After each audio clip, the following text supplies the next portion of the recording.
교재 62페이지를 제가 읽겠습니다. 벨사살 왕이 큰 자치를 베풀고 느부갓네살이 예루살렘 성전에서 탈취해 온 그릇들을 가져와 술을 마시며 우상을 찬양합니다. 그때 사람의 손가락들이 나타나 글자를 쓰는 광경을 보고 왕은 공포에 떨게 됩니다.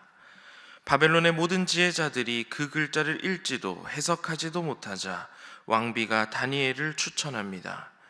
다니엘이 그 글자를 읽고 해석하자 왕은 그에게 큰 선물을 주고 셋째 통치자로 삼습니다. 그러나 그날 밤에 왕이 죽임을 당하고 메대 사람 다리오가 나라를 얻습니다.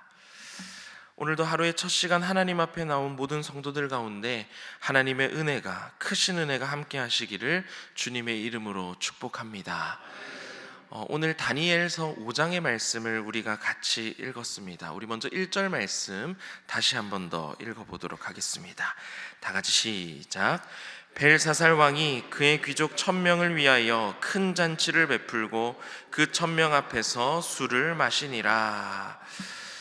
우리가 어제 읽었던 다니엘서 4장과 5장 사이에는 약 30년 정도의 시간이 더 흐른 뒤입니다. 5장 말씀은 벨사살이라고 하는 왕이 큰 잔치를 벌이는 것으로 이야기를 시작하고 있습니다.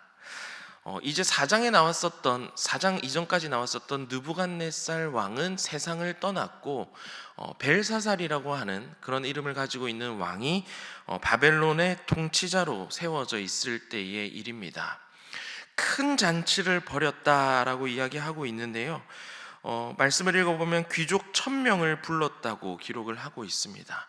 바벨론의 당시 힘 있는 사람들, 유력한 사람들, 큰 영향력을 가진 사람들은 다 한자리에 불러 모았고 왕이 준비한 성대한 파티를 함께 즐기고 있는 모습을 보여주고 있습니다. 그냥 머릿속으로 상상해 보기만 하더라도 아주 성대한 잔치고 화려한 잔치였을 것입니다. 이 잔치를 통해서 벨사살 왕은 자신이 이 나라의 지도자임을 과시하면서 자신의 위대함을 뽐냈을 것입니다. 2절 말씀은 더 가관입니다. 2절 말씀도 우리 계속해서 같이 읽어보겠습니다. 시작. 벨사살이 술을 마실 때에 명하여 그의 부친 느부갓네살이 예루살렘 성전에서 탈취하여 온 금, 은 그릇을 가져오라고 명하였으니 이는 왕과 귀족들과 왕후들과 후궁들이 다 그것으로 마시려 함이었더라. 술에 취한 벨사살 왕은 보물 창고에 잘 간직하고 보관하고 있었던 예루살렘 성전에서 약탈해 왔었던 그릇을 가지고 오라고 명령합니다. 그 그릇들은 예루살렘 성전에서 하나님을 예배할 때 쓰이는 성전 기물인데 그것을 함부로 가지고 오게 했고 함부로 가지고 오는 것뿐만이 아니라 그것에 술을 따르고 술을 마시기까지 한 것입니다. 하나님을 모독한 일이었고 교만과 우상 숭배의 극치를 보여주는 일이었습니다. 하나님을 우습게 여기며 하나님을 예배하는 그릇에 술을 따라 마시며 자기가 믿는 신들에게 건배를 하고 있는 장면을 보여주고 있는 것입니다. 여러분, 이 잔치를 그냥 단순하게 상상해 보시기 바랍니다. 아까도 말씀드렸듯이 화려한 잔치입니다. 성대한 잔치입니다. 힘 있는 사람들이 다 모였습니다. 아마 산의 진미 맛있는 음식들도 가득했을 것입니다. 세상적으로 볼 때는 정말 부족한 것 없는 너무나 화려하고 누구나 초대받고 싶어 하는 잔치였을 것입니다. 여러분에게 한번 질문해 보도록 하겠습니다. 여러분은 이러한 잔치에 초대받고 싶으십니까? 잔치 이야기가 나오니까 제가 최근에 참여했었던 잔치가 하나 떠올랐습니다. 제가 최근에 어떤 잔치에 참여했는지 아십니까? 6일 전에 갔었었는데요. 바로 153 새생명 초청 잔치에 갔었습니다. 우리 지난주일 교회에서 진행하였던 153 새생명 초청 잔치에 이 자리에서 수많은 새가족들이 하나님의 성전을 방문했고 이 성전 안에 들어와 함께 하나님을 예배했습니다. 함께 창조주이신 하나님께 찬양하며 하나님의 말씀을 들었습니다. 그리고 이 자리에서 많은 사람들에게 환영을 받고 위임 목사님께 축복 기도를 받으며 그렇게 인사를 나누는데, 그 장면이 세상 그 어떤 장면보다 아름답고 멋있는 장면이었던 것입니다. 세상 그 어떤 잔치보다 성대한 잔치인 것처럼 보이는 것입니다. 세상에 힘있고 권세 있는 사람보다 비교할 수 없을 정도로 귀하고 아름다운 분들이 모여 있는 것처럼 보이는 것입니다. 그리고 무엇보다 잔치의 주인이신 하나님께서 얼마나 기뻐하실까 생각해 볼 때, 세상에 줄 수 없는, 세상에서는 감히 누릴 수 없는 큰 기쁨을 함께 누리는 잔치였던 것입니다. 여러분에게 다시 한번 질문하겠습니다. 인간이 자기의 힘을 과시하고 세상적으로 보이기에 화려한 것들로 가득 찬 잔치에 참여하고 싶으십니까? 아니면 하나님께서 우리를 위하여 하신 일들을 드러내며 찬양하고 감사하는 잔치 자리에 참여하고 싶으십니까? 여러분, 세상의 화려함에 속지 마시기 바랍니다. 우리가 참여해야 할 잔치, 우리에게 참 기쁨이 되는 잔치는 세상의 그러한 화려한 잔치가 아니라 인간적인 능력, 내 능력을 과시하고 뽐내고 자랑하는 그러한 잔치가 아니라 하나님께서 우리를 위하여 하신 일들로 인하여 감사와 경배를 올려드리는 그 잔치가 우리에게 있어서 가장 큰 기쁨의 잔치가 되는 줄 믿습니다. 예배하는 일은 언제나 잔치가 되어야 하고 축제가 되어야 합니다. 우리가 잔치를 할 수밖에 없는 이유는 우리의 위대함이 아니라 하나님께서 우리를 위하여 하신 일 덕분에 우리는 마땅히 잔치하며 하나님 앞에 영광 올려드릴 수밖에 없는 것입니다. 예수 그리스도의 십자가와 부활을 우리는 늘 감사하며 찬양하며 잔치와 같은 신앙생활과 예배생활을 우리가 지속해 나가야 합니다. 첫 번째 기도 제목입니다. 우리가 드리는 예배가 하나님께 드리는 최고의 잔치가 되게 하소서입니다. 우리가 드리는 예배가 하나님께 드리는 최고의 잔치가 되게 하소서. 세상적으로 볼 때 힘있어 보이는 사람들, 세상적인 화려한 것들로 가득 찬 잔치가 우리가 지향해야 될 잔치가 아니라 하나님의 이름을 높이고 함께 성전에 모여 주님을 찬양하는 그 잔치가 우리가 꼭 참여해야 할 잔치, 우리가 평생 기뻐해야 될 잔치인 줄 믿습니다. 하나님을 예배하는 그 잔치 자리에서 하나님만이 주실 수 있는 참된 기쁨을 누리는 신일의 모든 성도들 되시기를 주님의 이름으로 축복합니다. 계속해서 말씀 보겠습니다.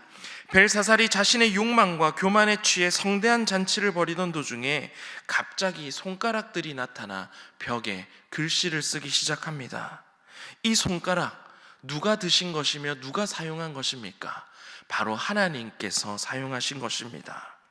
세상 천하에 무서울 게 하나도 없었던 벨사살은 하나님께서 손가락 하나 움직이는 것만으로도 무릎이 부딪힐 정도로 벌벌 떨고 있는 장면을 보여주고 있습니다. 하나님이 손가락 까딱하는 순간 교만의 잔치가 끝나고 마는 것입니다. 문제는 손가락이 분명히 벽에 글씨를 썼는데 아무도 그 글씨를 읽을 수도 없고 해독할 수도 없는 것입니다. 왕은 자주색 옷을 입히고 금사슬에 목을 걸어주며 나라의 셋째 통치자로 삼겠다라며 약속까지 하였지만 그 누구도 이 글자를 읽을 수도 해석할 수도 없었습니다. 왕의 모든 지혜자들이 다 들어왔으나 아무도 이 일을 행하지 못했던 것입니다. 결국 해결사로 다니엘을 생각해내게 됩니다. 느부갓네살 왕이 다스리던 시절에 다니엘은 높은 자리까지 올라갔지만 아마도 벨사살 왕이 다스리는 시절에는 그러지 못했던 것 같습니다. 어쨌든 다니엘은 왕궁으로 급히 불려가게 됩니다. 여러분, 이때 당시 다니엘의 나이가 몇 살이었을까요? 아마도 80대 정도 되었을 것이라고 보고 있습니다. 다니엘은 벨사살 왕에 가서 그 글씨를 읽고 해석합니다. 그 글씨를 어떻게 읽는지 25절 말씀에 나오는데요, 25절 말씀 우리 같이 읽어보도록 하겠습니다. 다니엘 5장 25절 말씀입니다. 시작. 기록된 글자는 이것이니 곧 메네 메네 데겔 우바르신이라. 아멘. 뒤에 이어서 해석도 나옵니다. 메네라는 뜻은 세다라는 뜻을 가지고 있는데, 하나님께서 벨사살의 통치의 날을 세워서 종말의 뜻을 정하였다라는 그런 뜻을 가지고 있습니다. 데겔은 저울에 달다라는 뜻을 가지고 있는데, 벨사살을 저울에 달아 그 무게를 재어보니 부족함이 보였다라고 해석할 수 있습니다. 마지막에 우바르신의 우는 그리고라는 뜻을 가지고 있고요, 바르신은 나뉘어지다라는 뜻을 가지고 있는데, 결국은 나라가 나뉘어져 메대와 바사 사람들에게 넘겨진다라는 의미를 가지고 있습니다. 이 해석을 다니엘이 벨사살에게 그대로 전합니다. 30절 말씀을 읽어보도록 하겠습니다. 다 같이 시작. 그날 밤에 갈대아 왕 벨사살이 죽임을 당하였고. 아멘. 여러분, 그날 밤에 벨사살은 죽임을 당하고 바벨론은 메대 사람들에게 넘어가고 맙니다. 겸손한 사람은 하나님께서 들어 쓰시지만 교만한 사람은 하나님께서 치시는 모습을 볼 수가 있습니다. 어떤 사람이 겸손한 사람입니까? 삶의 주인이 내가 아닌 하나님이심을 고백하는 사람이 여러분 겸손한 사람입니다. 내 힘으로 다 할 수 있다고 말하는 사람, 내 힘과 내 능력을 자랑하는 사람, 내 능력을 과시하는 사람은 교만한 사람이지만, 나는 할 수 없습니다라고 고백하며 내 능력과 내 부족함을 인정하며 하나님 도우심 없이는 살 수 없다 고백하며 하나님께 나아가는 사람은 겸손한 사람입니다. 내 모든 능력과 내 자랑은 내려놓고 두 손 들고 하나님 앞에 나아가는 사람은 겸손한 사람입니다. 오늘 말씀에 나오는 메네 데겔 우바르신, 세고 무게를 달고 나누시는 분은 내가 아니라 하나님이시라는 것입니다.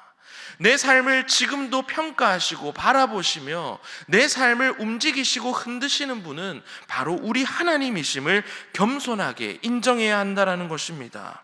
하나님은 여전히 살아계셔서 이 땅과 온 세계를 다스리고 계시다는 사실을 아는 사람, 인정하는 사람이 바로 겸손한 사람인 것입니다. 겸손은 계속해서 반복되는 다니엘서의 주제이기도 합니다. 그래서 두 번째 기도 제목입니다. 내 안에 교만을 물리치고 늘 겸손하게 살게 하소서입니다. 내 안에 교만을 물리치고 늘 겸손하게 살게 하소서. 내 힘과 내 능력을 자랑하는 것이 아니라 예수 그리스도의 능력만을 자랑하고 뽐내며 살아가는 우리 모두가 되시기를 주님의 이름으로 축복합니다. 우리가 함께 읽은 다니엘서 5장의 말씀은 바벨론이 멸망하는 순간을 다루고 있습니다. 바벨론의 최후의 왕 벨사살이 살해당하는 장면, 그리고 제국을 다스리는 인물로 다리오가 세워지는 장면으로 오늘 말씀은 마치고 있습니다. 분명 5장 말씀의 가장 첫 시작은 벨사살이 여는 큰 잔치로부터 말씀을 시작하는데, 그 끝은 하나님께 죽임을 당하고 바벨론이 멸망하는 장면으로 끝나고 있는 것입니다. 교만의 극치를 보여주며 하나님을 모독한 벨사살 왕을 하나님께서는 손 하나 까딱하심으로 역사의 주관자 되신 하나님께서 즉결 심판하는 모습을 말씀을 통해서 보여주고 있습니다. 다니엘서를 읽는 유다 사람들은 오랜 포로 생활로 낙심해 있었을 것입니다.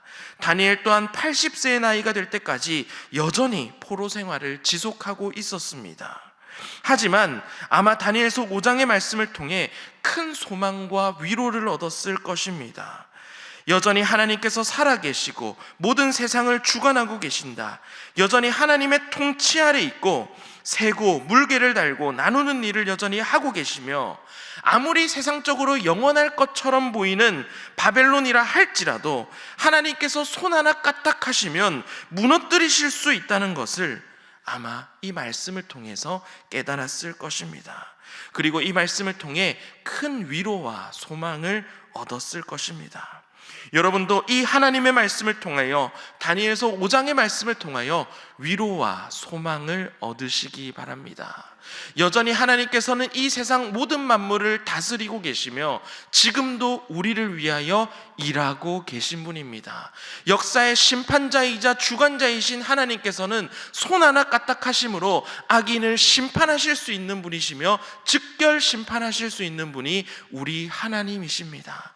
그리고 우리 하나님께서는 여전히 지금도 우리의 기도를 듣고 계시며 우리를 위하여 일하고 계신 분이십니다. 그래서 세 번째 기도 제목입니다.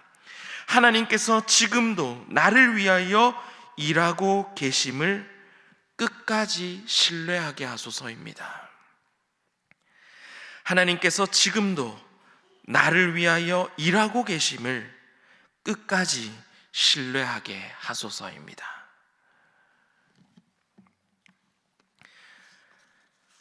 우리 오늘은 이 세 가지 기도 제목으로 함께 기도하도록 하겠습니다.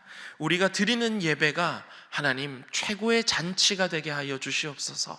예배를 통하여 정말 큰 기쁨을 누리는 우리의 신앙생활이 되게 하여 주시옵소서.